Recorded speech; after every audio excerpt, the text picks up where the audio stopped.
अच्छा अली भाई, ट्विटर के ऊपर जो है वो, पहले ट्विटर था, अब आजकल जो है वो एक्स है। हामिद मीर साहब ने जो है वो एक पोस्ट को रीट्वीट किया है, और वीडियो उसके नीचे है कि एक बंदा है, उसने शेर को अपनी गोद में बिठाया हुआ है और वो शेर के साथ खेल रहा है, शेर है या शेरनी है वटेवर। तो हामिद साहब ने उसको शेयर करते हुए लिखा है जी कि अच्छा भला शेर है, लेकिन इसे कुत्ता बना दिया गया। कम से कम शेर के साथ तो ये कुत्ते वाला सलूक नहीं होना चाहिए। कुत्ता कौन है, शेर किसको कहा जाता है पाकिस्तान के अंदर, और आप जानते हैं? तो क्या वाकई है शेर कुत्ता बन चुका है इस वक्त? देखिए रतन भाई, अहमद मीर साहब ने जो बात की है वो बात अब उन्होंने भी इशारों कनाइयों में ही की है। दिलों के हाल तो अल्लाह ही जानता है, लेकिन जो बज़ाहिर लग रहा है वो यही लग रहा है कि वो एक किस्म से सही बात कर रहे हैं कि नवाज शरीफ साहब का बयानिया तो यही था जी कि वोट को इज्जत दो, हम एंटी इस्टेब्लिशमेंट है। काफी सालों तक इन्होंने यही बयानिया रखा। तकरीबन 2013-14 से जब वो इलेक्शन जीत के ही आए थे तो उसके बाद उन्होंने बेसिकली एंटी इस्टेब्लिशमेंट बयानिया ही कंटिन्यू किया था। लेकिन जो भी हुआ उसके बाद हालात बदले, नवाज शरीफ साहब ने जेल भुगती, फिर डील करके बाहर चले गए, फिर वापस भी डील के तहत ही आ गए। अब आकर भी नून लीग के दौर में वही सब काम हो रहे हैं जिन पर ये तनकीद किया करते थे जी कि इमरान खान साहब के दौर में जो है वो हमारे मीडिया पे पाबंदियां हैं, हमारी आवाम के पास आज़ादी इज़हार राय नहीं है, और भी इस तरह की बहुत सारी चीजें थी। यानी कि अगर ओवरऑल देखा जाए तो नून लीग हर वो काम खुद कर रही है जिस पर ये माजी में तनकीद करती रही है। स्टैब्लिशमेंट को ये हमेशा इमरान खान साहब को ताना दिया जाता था जी कि वो स्टैब्लिशमेंट के टाउट हैं, वो जर्नैलों के आगे लगे हुए, और उन जो काम भी पाकिस्तान में होता है वो फौज ही करती है। इमरान खान साहब की कोई पॉलिसी नहीं होती। इमरान खान साहब बस बैठ कर ट्विटर यूज करते हैं, और कभी पाकिस्तान को स्पोर्ट्स जीत जाए तो उस पर मुबारकबाद दे देते हैं, बाकी कोई काम ही नहीं है इनका। अगर टेक्निकली देखा जाए तो इस वक्त शहबाज शरीफ साहब भी वही कुछ ही कर रहे होते हैं, बाकी वो भी कुछ नहीं करते। वजीर खारजा जो है वो कौन सा इनकी मर्जी का है, वजीर खजाना कौन सी इनकी मर्जी का है, वजीर दाखिला कौन सा इनकी मर्जी का है, चेयरमैन पीसीबी कौन सा इनकी मर्जी का है। उल्टा एक्स पाकिस्तान में जब बैन हुई तो इनके मिनिस्टर्स आकर जनाब कहते रहे जी कि हमें तो पता ही नहीं है कि क्यों बैन हुई है, नहीं होनी चाहिए बैन। इस तरह की बातें वो आकर करते हैं, तो फिर कौन चला रहा है हुकूमत? तो ये मिसाल हासिल क्या है इसको, नून लीग को कुर्सी के ऊपर बैठने का फिर फायदा क्या? मैं और मेरे जैसे कुछ लोग सोचते हैं जी, जैसे एक दिन पहले भी हमने बात की थी कि ये जो जो कुछ भी कर रहे हैं नवाज शरीफ साहब, ये सिर्फ अपनी बच्ची की सियासत को चमकाने के लिए, क्योंकि उन्हें वज़ीर आला की कुर्सी दे दी गई है। वो चाहते हैं जी कि वो बस आए, वज़ीर आला बन जाए, दुनिया में आगे पीछे थोड़ी जान पहचान बना लें, मुल्क के अंदर जितने ब्यूरोक्रेट्स हैं और ईटीसी उनके साथ थोड़ी उनकी गपशप हो जाए, अंडरस्टैंडिंग हो जाए, और फ्यूचर उनका सेट करने की कोशिश कर रहे हैं। सिर्फ सिर्फ नून लीग का जो है वो सिर्फ इतना ही जो है वो इस वक्त एजेंडा है, और इसीलिए वो फौज के थले लगी हुई है जी। देखिए रसन भाई, बात सिर्फ मरियम नवाज साहिबा की नहीं है। अगर देखा जाए ना, देखे आप इंसानों की पूरी तारीख उठाकर देख ले तो ताकत का नशा जो है सर, ये हर दुनिया नशा देखे ना, ताकत का नशा सबसे भारी नशा होता है, वो सबसे बुरा भी होता है। हमारी हुकूमतों के पास जहाँ बहुत सारी चीजों पर अख्तियार नहीं होता, वहाँ कुछ चीजों पर अख्तियार जरूर होता भी है। अब जैसे इमरान खान साहब के दौर में नवाज शरीफ साहब ने जेलें भुगती, तो नवाज शरीफ साहब को वैसे भी बड़ा मुंतकिम किस्म का इंसान समझा जाता है। उनके माजी को भी अगर आप देखें तो जब नवाज शरीफ साहब और बेनजीर साहिबा आपस में राइवल्स होते थे, तो आप देखिए कि जनाब वो कभी हेलीकॉप्टर से जनाब उनके फोटोग्राफ्स नीचे गिरा दिए जाते थे, कभी ये सियासत की जाती थी जी कि औरत की जो है वो हुक्मरानी जायज नहीं है, और भी बहुत सारी बातें की जाती है। शहबाज शरीफ साहब कहते हैं जी मैं जरदारी का पेट फाड़ दूंगा, मैं इसे सड़कों पर घसीटूंगा। तो एक था, और बदला लेने की सियासत भी पाकिस्तान में रहती है। तो बेसिकली अब नवाज शरीफ साहब बजाय तो ये कहते हैं कि मुझे इक़्तिदार से कोई मतलब नहीं है, लेकिन अगर 14 रुपए बिजली का यूनिट सस्ता करना है सर, तो उसके लिए कॉन्फ्रेंस नवाज शरीफ साहब नहीं करनी है।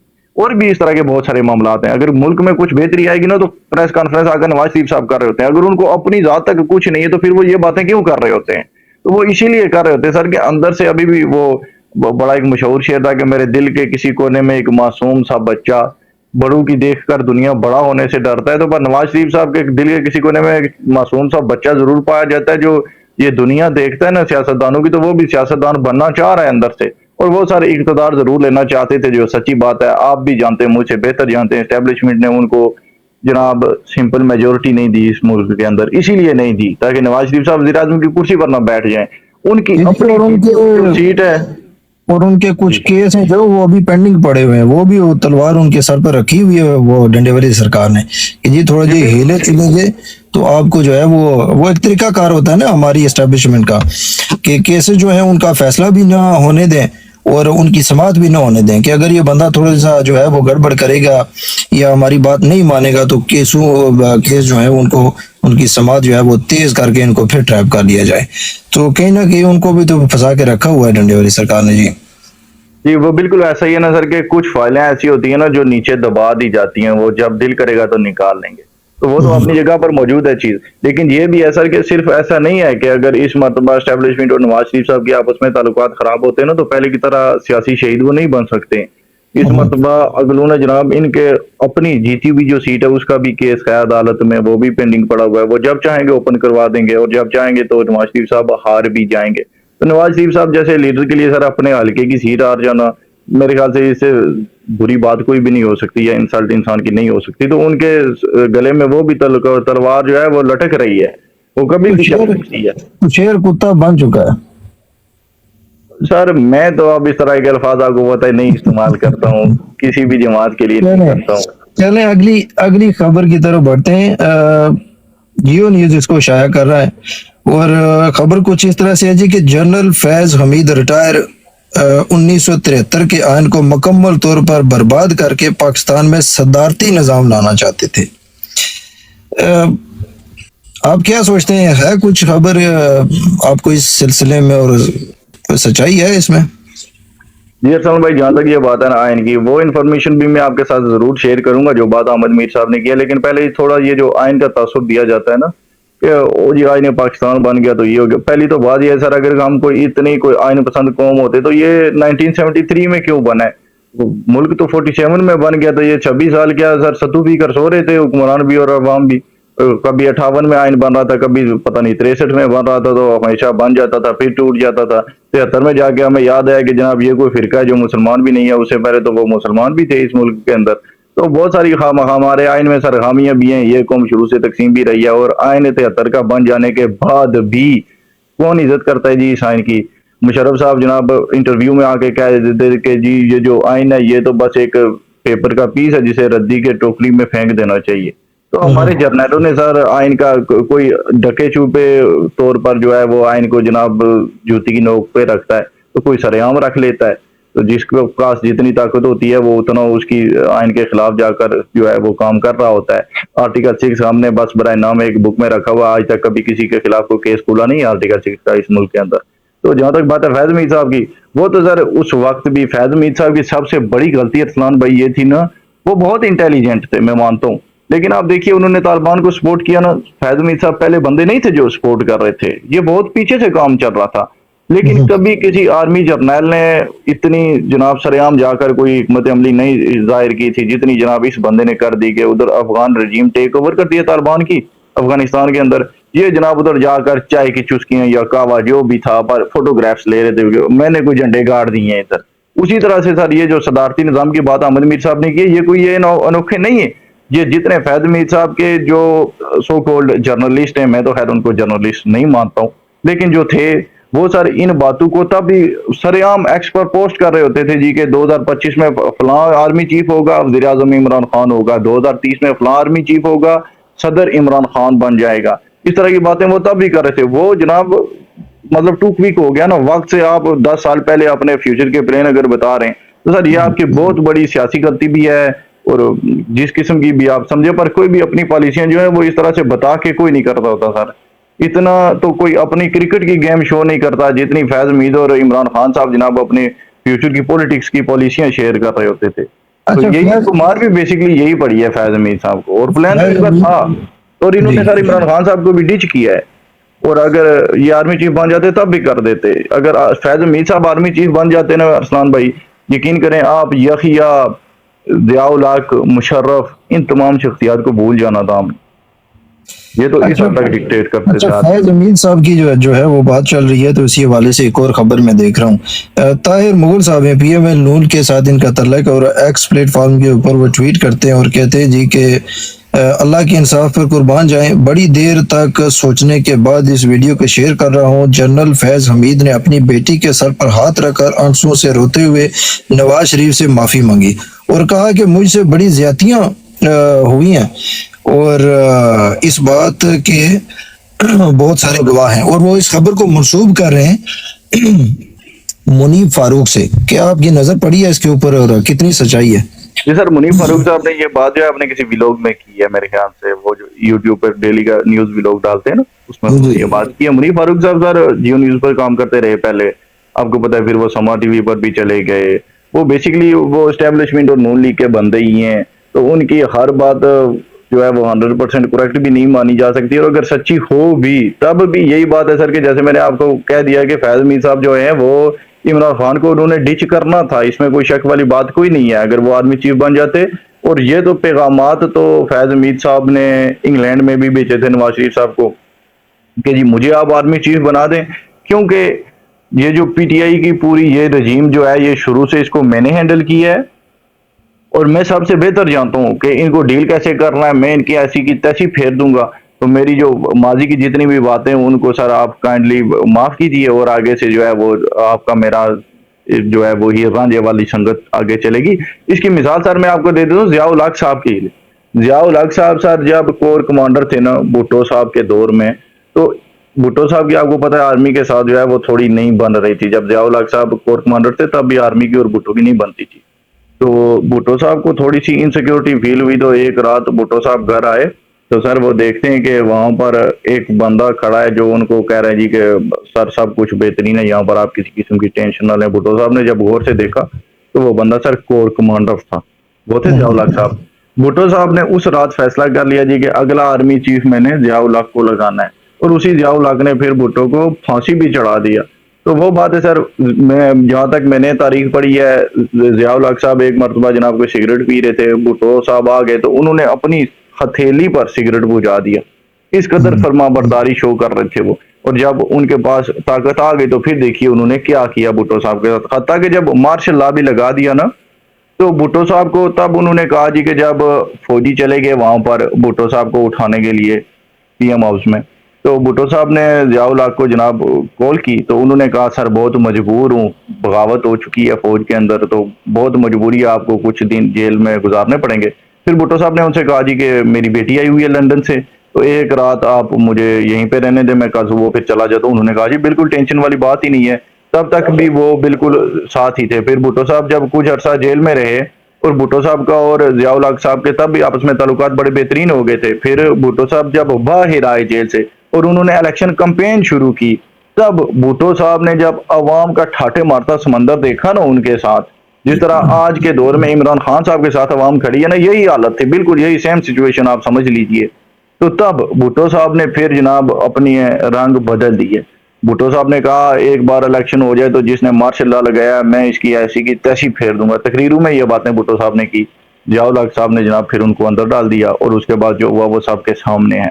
तो ये गलत फहमियाँ, और ये जो गलत फहमियाँ ने सर ये हमारे सियासतदानों को अक्सर हो जाती हैं। एक तो इस अवाम पे भरोसा करते हैं, ये अवाम कभी भी किसी के साथ नहीं खड़ी हुई सर, ना इस भाई मुझे ये बताएं, चलें आपको मैंने सुना है, मुझे ये बता दें कि आखिर वजह क्या है पाकिस्तान की जो ये आर्मी है ये हमेशा से सियासत के अंदर जो है वो घुसी रहती है, और इनकी ताकत का राज क्या है? आगे पीछे भी मुल्क हैं, दुनिया के बड़े बड़े मुल्क हैं, उनकी बड़ी बड़ी फौज है। कुछ लोग कहते हैं नहीं यार कि वो 6 से लेकर 8 साल तक 8 लाख तक जो है वो पाकिस्तान की आर्मी है, बहुत ज्यादा बंदे हैं तो इस वजह से उनकी ताकत है। लेकिन आप दुनिया के बड़े बड़े मुल्क देने, चाइना देख लें उसके पास कितनी बड़ी फौज है, रशिया के पास इतनी बड़ी फौज है, अच्छा अमेरिका के पास एक बहुत बड़ी फौज है, इतनी बड़ी फौज है कि हमारे पूरे पाकिस्तान का सालाना जो बजट होता है उससे भी ज्यादा बजट जो है वो अमेरिका के अंदर सिर्फ और सिर्फ उनकी आर्मी के लिए रखा जाता है।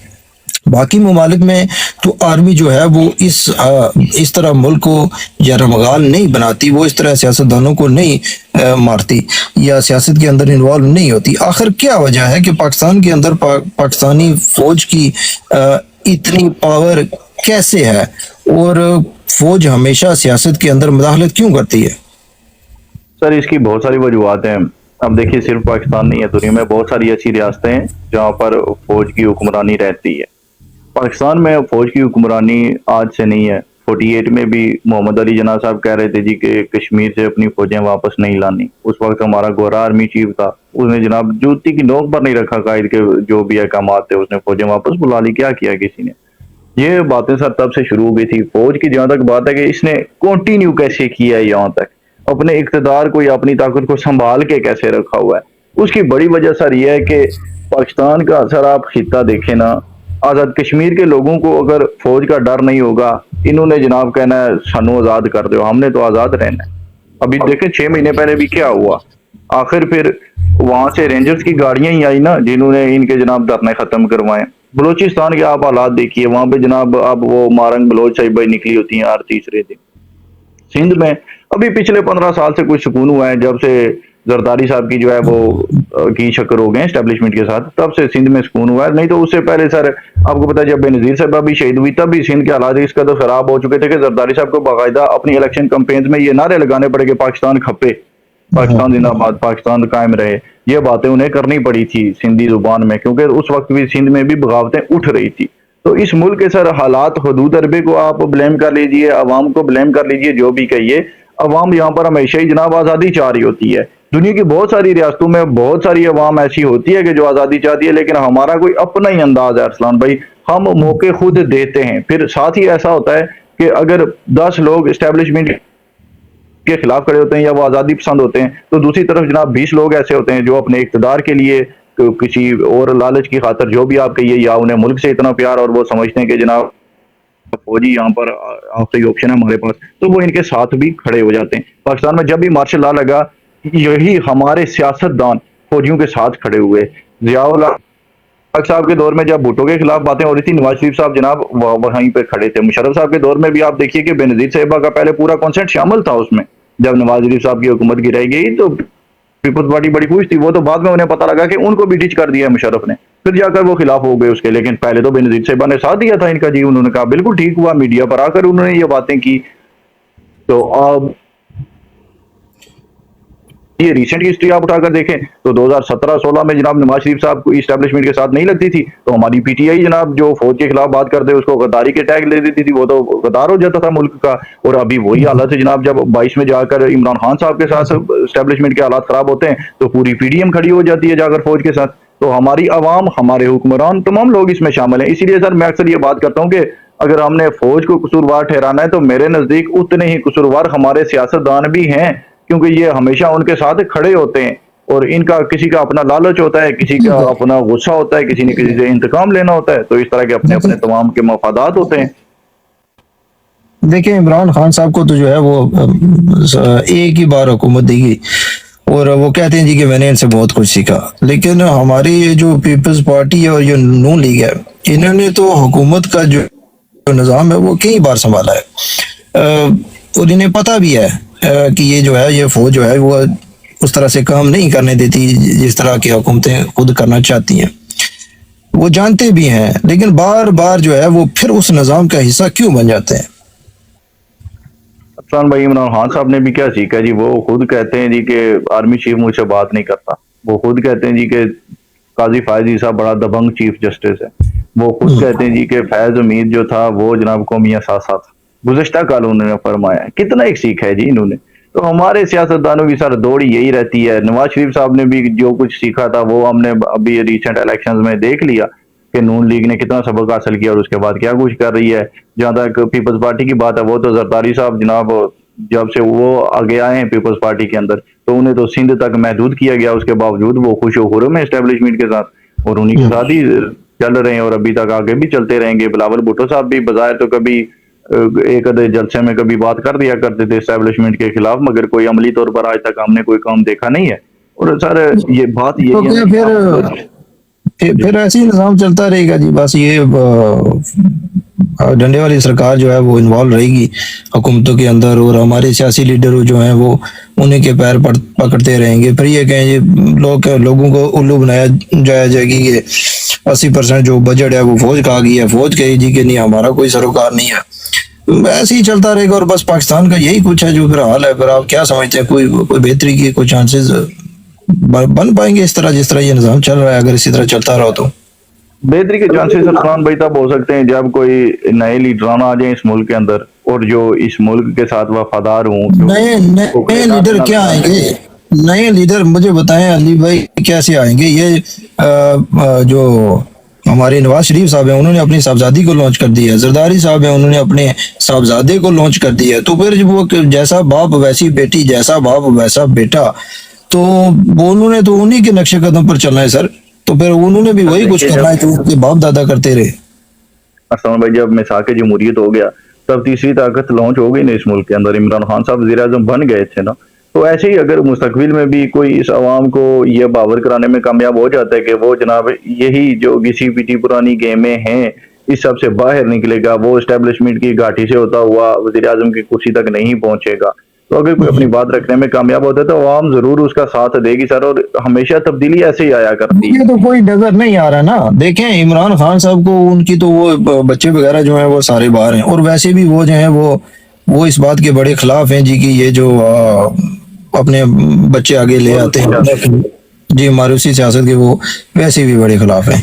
तो इमरान खान साहब फिलहाल वो जेल में है, वो हैं भी बूढ़े, शायद एक आध को इलेक्शन उन्हें लड़ने की इजाजत मिल जाए अगर वो बाहर आते हैं तो बाकी तो लीडर वही बिलावल है, वही मरियम है, और लोग जो हैं वो वोट भी उन्हीं को दे रहे हैं जैसे तैसे। आज इमरान खान ना हो, इमरान खान की जमात खत्म है, उनका कोई जानशीन नहीं है। ठीक है, पीटीआई तो 5 साल है, 10 साल है, उसके बाद पीटीआई तो कोई मुझे मुस्तकबिल उसका नजर नहीं आ रहा। जब तक खान साहब जिंदा है तब तक तो पीटीआई का नाम जिंदा रहेगा। उनके बाद तो मेरी जो नाकस राय है उसके मुताबिक वो उनका तो पाकिस्तान तहरीक इंसाफ का तो समझे कि वो खेल खत्म ही है। तो फिर यही नून नहीं, यही पीपल्स पार्टी है, यही वोटर है, यही सपोर्टर है, यही हुक्मरान है। अरसान भाई, जो लीडर होते हैं ना, वो कभी खुद से नहीं बनते, उन्हें पकड़कर आवाम बना दिया करती है। आप चाइना की तारीख देखिए, जब माओ है ना, जिसने अभी जो सोशलिस्ट चाइना है इसका बेसिकली जो कायदे आजम है ना चाइना का, वो माओ था। सर माओ वो इंसान था जो बिल्कुल चंद लोगों के साथ पहाड़ के ऊपर चढ़ गया था। वो उसके उस वक्त चाइना में कैपिटलिज्म था और वो उस निज़ाम के खिलाफ खड़ा हुआ था। उसका नारा ये था कि मैं गरीब लोगों को और अमीर लोगों को एक ही रस्सी से बांधूंगा, मेरी हुकूमत के अंदर तफरीक नहीं होगी। और उस वक्त चाइना के हालात हमसे भी ज्यादा बुरे थे, इनकी मैशत हमसे भी ज्यादा बुरी थी, वहां पर करप्शन हमसे भी ज्यादा थी, अफयून का कारोबार चलता था उस मुल्क के अंदर, बहुत ज्यादा बुराइयां थी, यानी कि सदियों से सर राइज हो चुकी थी उस मुल्क के अंदर बुराइयां। तो वो माओ के साथ जनाब खड़े हो गए लोग आखिर, और आप देखिए कि 10-15 साल माओ ने जंग लड़ी और उसके बाद वो कामयाब हो गया, और दिन दुगनी रात चुगनी उसको पब्लिसिटी मिली, फेम मिला, और उसके बाद आज तक चाइना देखिए उसके नक्शे देखिए कदम पर कोशिश चल तो रहा है। कोशिश तो इमरान खान साहब ने भी ये जो है वो इसी इसी इसी इसी तरह उन जिन साहब का आप जिक्र कर रहे हैं, वो गालबन आप उनका नाम ले रहे हैं, उन्हीं की तर्ज की इन्हें भी कहा था जी कि इंसाफ कायम होगा तो फिर अमीर और गरीब को जो है वो एक ही रस्सी से बांधा जा सकता है। तो इमरान खान साहब ने भी भाई उसी की देखिए, कोशिश की थी। आपको मेरी बातें ज्यादा अच्छी तो नहीं लगेंगी, लेकिन बात यह है इमरान खान साहब का कोई अपना विजन नहीं है ना सर। इन्होंने जो नारा शुरू किया या कनाबदू हुआ या कनास्ताइन, वो 93 में तैयब अर्दगान लगा रहा था सर। ये बस कभी श्रीलंका जाते थे तो आकर कह देते थे जी कि मैं मुल्क को श्रीलंका जैसी रिफॉर्म में जनाब चेंज कर दूंगा, फिर हफ्ते बाद पता लगता था जी कि वो श्रीलंका तो जनाब डिफॉल्ट कर गया है, और फिर कहते थे जी मौजूदा हुकूमत जनाब मुल्क को श्रीलंका बना देगी। खान साहब का अपना बेसिकली सर वो जिसकी जहां से सुनते हैं आप उनका पूरा कैरियर उठा के देख लें, सियासतदानों का अपने बहुत अजीम तरीन जो करीब तरीन उनके होते थे, बड़े बड़े रहनुमा जो थे पीटीआई के, जहांगीर तरीन का क्या कसूर था। और इस तरह के बहुत सारे नाम मैं आपको, आप अलीम खान को देख लीजिए, और बहुत सारे नाम मैं आपको बता सकता हूँ कि इधर से बस कोई थोड़ी सी सुनी, किसी ने कह दिया जी ये बंदा नहीं ठीक, खान साहब इतना गवारा नहीं करते थे जनाब कोई इन्वेस्टिगेट भी कर। तो खान साहब में सर ये बड़ी खामी पाई जाती है कि खान साहब जो हैं वो जनाब उनका पर्सनली कोई वो उस तरह से जो लीडर होता है ना सर, कोई भी जो बड़ा लीडर है वो लोगों को साथ लेकर चलता है, वो दूसरों की राय को अहमियत देता है। खान साहब में नहीं अली भाई, खान साहब का ये है ना, सर खुद एतमादी बहुत ज्यादा थी, और जो बात वो एक तरफ से सुन लेते थे ना, वो बस रात को सोच लिया कि यही सही है तो उसी पे अमल पैरा हो जाते हैं। चले वो कम से कम कोशिश तो कर रहे थे ना जी। वो कहते थे जी कि हम पाकिस्तान को जो है वो उसके अंदर शरीयत नाफिज कराएंगे या श्रीलंका की तरह बनाएंगे या हाईटी। ये जो हमारे बाकी हैं, ये बिलावल है या ये हमारे जो नौजवान हैं, उनमें जो है वो जैसे बिलावल है और मरियम है, उनका तो सर कोई विजन ही नहीं है, ना वो कोई बड़ी बातें करते हैं, ना उनके पास कोई कोई प्लानिंग है? अभी आप देख लें, ये पीडीएम की जो हुकूमत थी पहले भी तकरीबन ऑलमोस्ट 16 मंथ उन्होंने हुकूमत की है, कुछ बेहतरी नहीं कर सके। सब का सब जैसे तैसा चल रहा था वैसे ही चलता रहा, उल्टा कर्जे भी लेते रहे। अभी फिर से ये पीडीएम ने फिर से हुकूमत बना ली है, वो शहबाज शरीफ को जो है छोटा कोट बहादुर उसको बस पकड़ के बिठा दिया है। कोई बेहतरी नहीं आ रही, बिजली महंगी हो रही है, गैसेस महंगी हो रही हैं, बिल ज्यादा आ रहे हैं, सड़कों की हालत ही कोई नहीं, कर्जे पे कर्जा लिए जा रहे हैं। बेहतरी किसी किस्म की कुछ है ही नहीं सर, कोई इम्प्रूवमेंट नहीं है कहीं भी। बात सुनिए, मैं मौजूदा हुकूमत का तर्जुमान तो बिल्कुल भी नहीं हूँ। जहां तक बिलावल और मरियम की बात है ना, मैं इनको एक बात का क्रेडिट देता हूँ सर, ये कम से कम रॉन्ग नंबर तो नहीं है ना। ये तो नहीं कहते ना जी कि 70 सालों में ऐसा नहीं हुआ जो हम अब कर लेंगे। वो जो है वो सबके सामने है सर। जहां तक बात है ना खान साहब की, सुन लीजिए। खान साहब जनाब, वो जो जितने उन्होंने इस अवाम को नारे दिए उनमें से एक भी पूरा नहीं किया। किसी बच्ची का रेप हो जाता है सर मोटरवे पर, तो खान साहब कहते हैं जी कि वो रात के इस पर ड्राइव क्यों कर रहे। अब इस तरह की बातें भी तो नहीं चलती है ना सर, हुकूमतें इस तरह से तो नहीं चलती हैं। एक जगह पर लोग जनाब धरने देकर बैठ गए लाशें रख कर, जो कोई बलोच मजदूर शायद मरे, तो वो सर खान साहब ने इनकार कर दीजिए, मैं वहां पर जाकर मुज़ाकरात नहीं करूंगा, आप मुझे ब्लैकमेल नहीं कर सकते। तो सर ये तर्ज सियासत नहीं है। मरियम नवाज और बिलावल भुट्टो जनाब वो मोरूसी सियासत करते होंगे, करप्ट होंगे, सब कुछ होगा, लेकिन अगर वो लिबरल्स है ना सर, तो वो मानते हैं कि वो लिबरल्स हैं। वो ये नहीं कहते हैं कि हम शरीयत नाफिज कर देंगे, वो झूठे नारे नहीं लगा रहे हैं। बाकी तो सर इस बात का भी मैं इसलिए भी उनको बेहतर समझता हूँ कि अगर मुझे उनको वोट नहीं करना है ना, तो मुझे पता है कि सर ये क्या है, तो अली भाई, उन्होंने कोई अली चेहरे भाई पे देखें, चेहरा नहीं लगा रखा है। देखें खान साहब फिलहाल का जो सर मौजूदा, मेरी सुन लें, मौजूदा ऑप्शन है कि आपके पास एक जनाब ये मरियम है, मुस्तकबिल के लिए बात करूं, दूसरी तरफ बिलावल भुट्टो है, वो तीसरी हमारी इमरान खान साहब हैं जब तक जिंदा हैं, हाँ। तो रेस है कि फिलहाल जो ऑप्शन है यही तीन है, तो इन तीनों में से चले एक जो है वो कुछ ना कुछ कोशिश तो कर रहा था। ये तो कोई बात ही नहीं करते इंप्रूवमेंट की, कोई ना उनके पास कोई प्लानिंग है, ना कोई बात करते, ना कुछ ना का। बहरहाल आगे बढ़ते हैं। मुल्क के खराब हालत के बारे में जो है वो शायद हकान अब्बासी साहब जो हैं वो लिखते हैं जी कि जो हुकूमत कर्ज लेकर अखराजात पूरी करती हो वो अवाम को रिलीफ कहाँ से देगी। अवाम को महंगाई में मुस्तकिल बुनियादों पर रिलीफ देने के लिए सियासी माशी इस्तेकाम लाना जरूरी है। अच्छा, ये सियासी जो इस्तेकाम है वो तो ठीक है, समझ आती है जी कि ये पीटीआई को टारगेट करना छोड़ दें और बंदे के पुत्र बन जाएं और अमन सुकून से रहें सारी सियासी जमातें, तो चले ठीक है। अब ये माशी इस्तेकाम का क्या मतलब मैं लूँ शायद हकान अब्बासी साहब की बात से, और क्या आपको कुछ समझ आ रहा है? सर जो मईशत है ना वो आपकी सियासत के साथ ही जुड़ी होती है। अगर आपके मुल्क में अमन और इस्तेकाम होगा ना, अगर सियासी इस्तेकाम आ जाएगा तो मुआशी इस्तेकाम उसके साथ ही जुड़ा हुआ वो भी आ जाएगा। क्योंकि अगर कहीं पे धरने नहीं हो रहे, कहीं पे जलसे जुलूस नहीं हो रहे, कारोबार चल जाएंगे।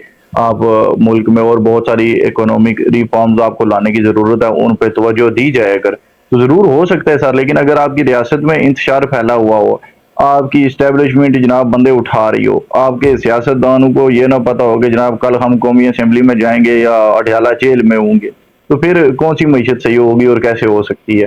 तो वो दोनों चीजें जो है सर वो लाजम व मलजूम है, तो एक आ जाए तो दूसरा आ ही जाता है। लेकिन बात यह सियासी इस्तेकाम आएगा कैसे। पाकिस्तान की सियासत इस वक्त बंद गली में जा चुकी है अरसलान भाई। खान साहब जो भी उनके मुतालबात हैं उनसे पीछे हटने के लिए तैयार नजर नहीं आते। स्टैब्लिशमेंट तो आज तक कभी नहीं झुकी, वो सर 71 में नहीं झुके, अगलू ने क्या से क्या हो गया, वो पीछे नहीं हटे, तो उन्होंने अब क्या हटना है जी। और जो अब तक मुल्क में पिछले 2-3 सालों से हम देख रहे हैं जो हालात बने हैं, तो उससे भी बखूबी अंदाजा हो जाता है कि इससे ज्यादा उनको कैसे थ्रेड किया जा सकता है या और क्या मुश्किलात आ सकती हैं। लेकिन वो पीछे नहीं हटे, तो वो आगे भी नहीं हटेंगे, तो उन्होंने भी कोई नहीं झुकना। नवाज शरीफ साहब की बात की जाए, वो सर लंदन आने के बाद भी उनकी तकरीरों में एक ही बात थी जी, फैज मीर साहब आप भी कसूरवार हैं, मुझे क्यों निकाला, साकिब निसार साहब मुझे क्यों निकाला, आपको मैं माफ नहीं करूंगा। आज आप देखिए सर, फैज मीर साहब कहाँ हैं जी, जेल के अंदर हैं जनाब। साकिब निसार साहब के बेटे की मुबैना ऑडियो का जो मामला है वो सुप्रीम कोर्ट में खुल चुका है। साकिब निसार साहब को 2 दिन पहले सर अपनी जो है वो उनको क्लैरिफिकेशन देनी पड़ी है जी कि मैं अपनी मर्जी से मुल्क के बाहर आया हूँ, कुछ दिन छुट्टियां गुजार कर वापस मुल्क के अंदर आ जाऊंगा। क्यों? क्योंकि मुल्क में ये बात चल रही थी, ये अफवाह फैल चुकी थी कि साकिब निसार साहब को भी अरेस्ट कर लिया गया है। तो सर कोई भी जब अपनी बात से पीछे हटने के लिए तैयार नहीं है तो कहां से आएगा सियासी इस्तेकाम और कैसे आएगा अरसलान भाई? नहीं आएगा। आपने बात की थी जी कि ये 3 लीडरान है, हमारे पास चौथा ऑप्शन को नहीं है। अरसलान भाई चेंज तब हम इन तीनों को छोड़कर किसी चौथे की तरफ देखना शुरू करेंगे तब चेंज आना शुरू होगा इस मुल्क के अंदर। अगर हम यही सोचकर बैठ जाएंगे कि जी यही 3 सियासी पार्टियां हैं, यही स्टैब्लिशमेंट है, तो आप तो हाथ पे हाथ धर के बैठ जो, कुछ हो ही नहीं सकता। ऐसे निजाम नहीं चला करते अरसान भाई। हमको यही देखने की जरूरत है कि मैं कहता हूं जी आप 15 पार्टियों को तकसीम में वोट डाल देना, वो आकर कंबाइंड गवर्नमेंट बना लेना, पर वो इनसे बेटर गवर्नमेंट चल जाएगी। क्योंकि सबको यही होगा कि अगर हमने यहाँ पर इस पॉलिसी में हुकूमत का साथ दिया तो कल को हमें किसी ने वोट कोई नहीं देना है। लेकिन हमारी जब सोच यहीं पे है, जब हम बंध चुके हैं ज़हनी तौर पर इसी बात बारी के 3 ये ऑप्शन और चौथी स्टैब्लिशमेंट है, हमारा तो बेड़ा ही गर्क है। तो जब जो अपनी मदद आप नहीं करता उसकी मदद खुदा भी नहीं करता, तो फिर तो यही हाल ही रहने हमारे। ठीक है, बहुत शुक्रिया अली। कोशिश करेंगे कि कल किसी और नए टॉपिक के ऊपर बात करने, वक्त देने के लिए शुक्रिया।